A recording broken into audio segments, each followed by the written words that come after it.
Bias as a child kept me away from this movie for decades.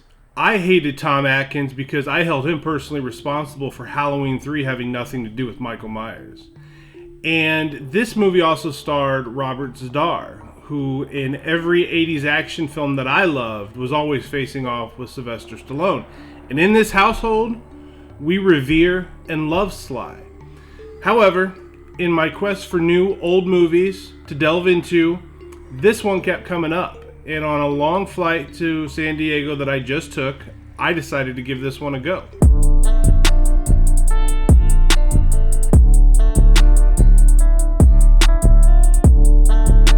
Now, I was unaware that this was a trauma film, but for the time being, we're going to set that aside and ignore it.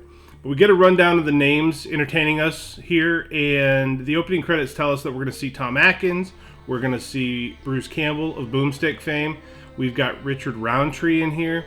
So the male leads all look pretty competent.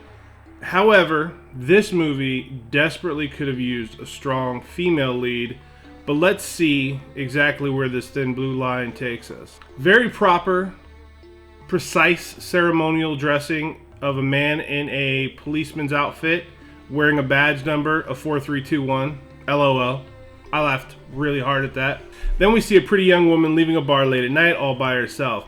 This is never a good way to kick things off, especially for the young lady. There's a couple of guys, they decide to mug her, but she really takes them to the woodshed. I mean, she lays a pretty solid knuckle dusting on these boys before she races away from them giving chase, and she happens upon a police officer in a darkly lit quadrant of the city, only to have her neck snapped by said police officer while the muggers look on.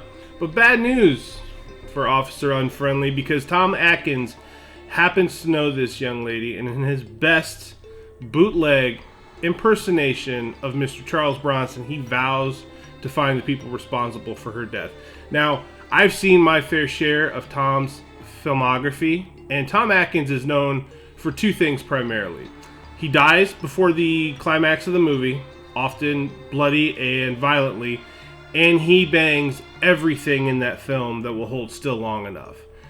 That's Tom Atkins, folks. Now, Richard Roundtree plays the police commissioner who does not like and certainly does not trust Tom Atkins' character. And with Tom Atkins' background, you can only assume that he's bedded someone very close to the police commissioner. That's what I took away from this film. Maybe my mind just stays in the gutter, but you had to be there. You had to witness Tom Atkins in his glory. We get a lot of random killings at the onset of this movie, and I really dug the fact that the Maniac Cop, even though he's presumably a maniac and lacking any real thought behind his actions, goes ahead and pulls his cop routine on some of these guys. Like, he actually performs a traffic stop on somebody, knocks on their window, tells them to roll it down, and then asks them to step out of the car before he violently kills them. Really cool touch. Now, just as soon as the newspapers catch wind that there's a vigilante violent cop out there killing citizens, not criminals, mind you, but citizens, they do a really good job of showing the distrust that the people have in the police officers around them, even going so far as for a couple of these people to start killing cops. I think we get one old lady who gets pulled over and she blows a hole right in the dude's neck. I mean, it is not a proper way to deal with your local authorities. Now, as we just mentioned, we go into this, at least the way this villain is presented, he's not a forward-thinking villain. He's just a brute, and he is a brute. He's got some serious strength to him, and when we find out who it is, it makes a little more sense, because we see how that guy in all the 80s movies always mangling people. But this all starts to get aimed at Bruce Campbell's officer character, this adultering character. Once his wife, Bruce Campbell's wife, is found murdered in the hotel room that Bruce Campbell had just bedded a fellow blonde lady officer, everything looks exactly towards Bruce Campbell as the guy to be out there doing all this stuff. This is where it really ramps up, because this blonde lady is approached and has a run-in with the Maniac Cop, and she's only saved by bullets racing out of Tom Atkins' six-shooter. Now, I know exactly what you're thinking. Tom Atkins does not have sex with this woman in this movie, though. He shows a little bit of restraint, But both of these two wind up blowing some serious holes in our Maniac Cop, only for it to have absolutely no effect whatsoever.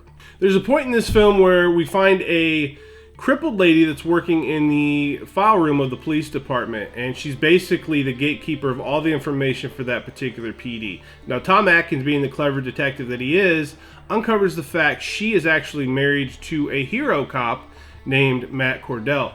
Matt is a violent cop that everybody reveres, but he winds up getting sent to prison for something he did. And if anybody's ever seen a movie ever, you know police officers do not do well in the penal system. There's a shower scene involving Matt Cordell. I know, it's not that kind of shower scene, but he is jumped by several prisoners. He lays a beating on these guys. I mean, even before he becomes this unstoppable zombie, he's still thumping on people.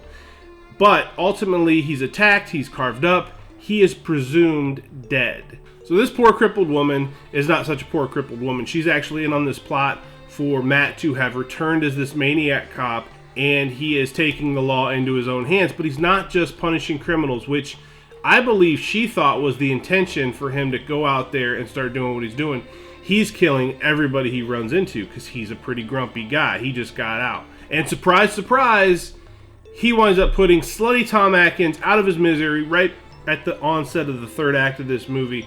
The blonde lady officer ends up breaking Bruce Campbell out of jail after the Maniac Cop attacks at the prison, leaving several people dead. But this chick's acting is brutal. And as I mentioned at the onset of this review, if we have a strong female lead here, I really feel like we have a really, really different movie. Goofy reveal of this killer's face. They hid it in shadows for the whole movie. Everybody looked at it and was so scared by it, was so disgusted by it. Like he had a Leatherface mask on, or he was horribly disfigured. And then we see it, and he's basically got a few scratch marks over each one of his cheeks. Could have been a little bit better, but they do sell to you that this guy is just a powerhouse. Add that to the fact that he can just absorb bullets, and it makes a pretty imposing, pretty good killer for this film. And being able to watch him drive away in the police van as he's being pursued while he's punching Bruce Campbell in the face over and over again was a really, really enjoyable, funny section of this movie. And am I mistaken? Does Maniac Cop survive at the end of this thing? I mean, this thing lives, but Tom Atkins has to die? Not a fan of that. There are sequels to this movie that I found out about. We're probably not going to look at them, to be perfectly honest with you, because I believe the budget on this thing was $1.1 million. It only did $700,000 at the box office. I don't know what they put into the subsequent sequels or follow-ups to this movie, but we're just going to go ahead and leave them where we find them. Elements of this one, though, they were pretty good. I mean, they sold this presumed zombie with a badge as the Terminator for the duration of the movie, but there wasn't a whole lot of action here, and that made it kind of drag in some spots. New York, once again, looks like a place that I have no desire to spend any amount of time in. And I will say that this Empire State romp, though, was a little bit better than the Jason Voorhees one we would get just a year later. But that's like being the prettiest face hugger in a film, though. It just doesn't really count. All kidding aside, I'm going to give this a 6 out of 10. I can't say that it ages gracefully, only for the reason I have absolutely no belief at any point in my life I will be bored and I will decide the best way I can spend the next 90 minutes of my days on this earth is by watching Maniac Cop. So thank you for sitting in on this one with me. This is Aging Gracefully. I am Matthew Essex. I'll see you beautiful people on the other side.